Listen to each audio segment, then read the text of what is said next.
Goeiemôre almal, so lekker om weer saam met julle te wees. Ons het hierdie naweek 'n jong mense kamp gehad. Ons noem dit die Young Adults. Dis die ouetjies van 18 jaar na skool tot op 30. Hulle was so 40 gewees.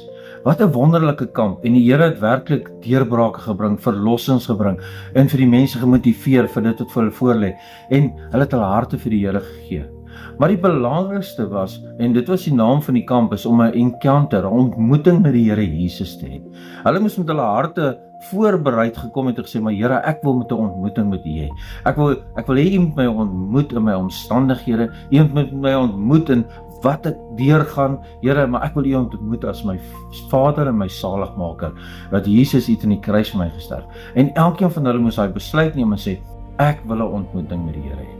En ons lees dit in Openbaring 3 vers 20 waar ek wil dit vir ons lees. Kyk, ek staan by die deur en ek klop.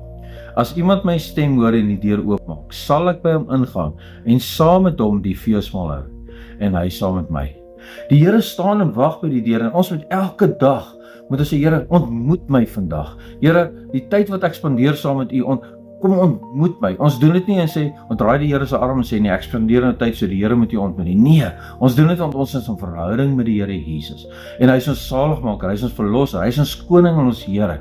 En ek sê, maar ek wil tyd met die Here spandeer. En ek wil my dag begin sê, maar Here, ontmoet my vandag. Ek kom na U toe, maar Here, ontmoet my. En ek het nodig dat U my ontmoet, want ek wil vir U 'n voorbeeld wees vir hierdie wêreld. Ek wil hê ander mense moet U ontmoet deur my lewe en my getuienis vandag. En laat dit vir ons vandag so wees, dat mense die Here Jesus ontmoet deur jou getuienis, deur wie jy is, en dat jy die deur vir die Here oopgemaak het, en hy saam met jou 'n feesmaal het. 'n feesmaal beteken om te fellowship, soos in die Engels sê, is om daai 'n byeenkoms te hê en daai verhouding met die Here te hê, en dat die Here inspraak in my lewe kan hê, en dat ek hom kan lief hê vir wie hy is, en my koning, my saligmaker is. Maar laat jy vandag 'n verandering wees. Laat jy die persoon wees wat 'n ontmoeting vir ander mense opstel of voorberei of die platform daar skep, sodat mense die Here Jesus kan ontmoet, deur jou getuienis, deur wie jy is, deurdat jy vanoggend opgestaan het en gesê, Here, ek wil 'n ontmoeting met U hê, sodat U ander mense kan ontmoet vandag. En laat die Here jou vandag seën, en ek wil dit graag vir ons bid. Kom ons bid saam. Here, laat elkeen vandag U ontmoet, Here.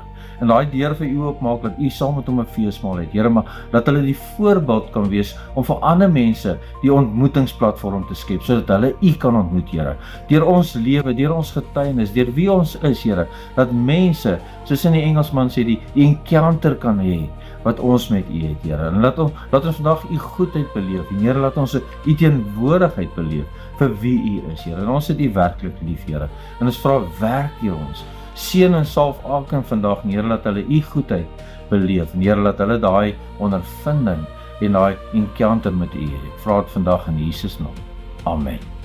Amen, en mag jy 'n wonderlike dag hê.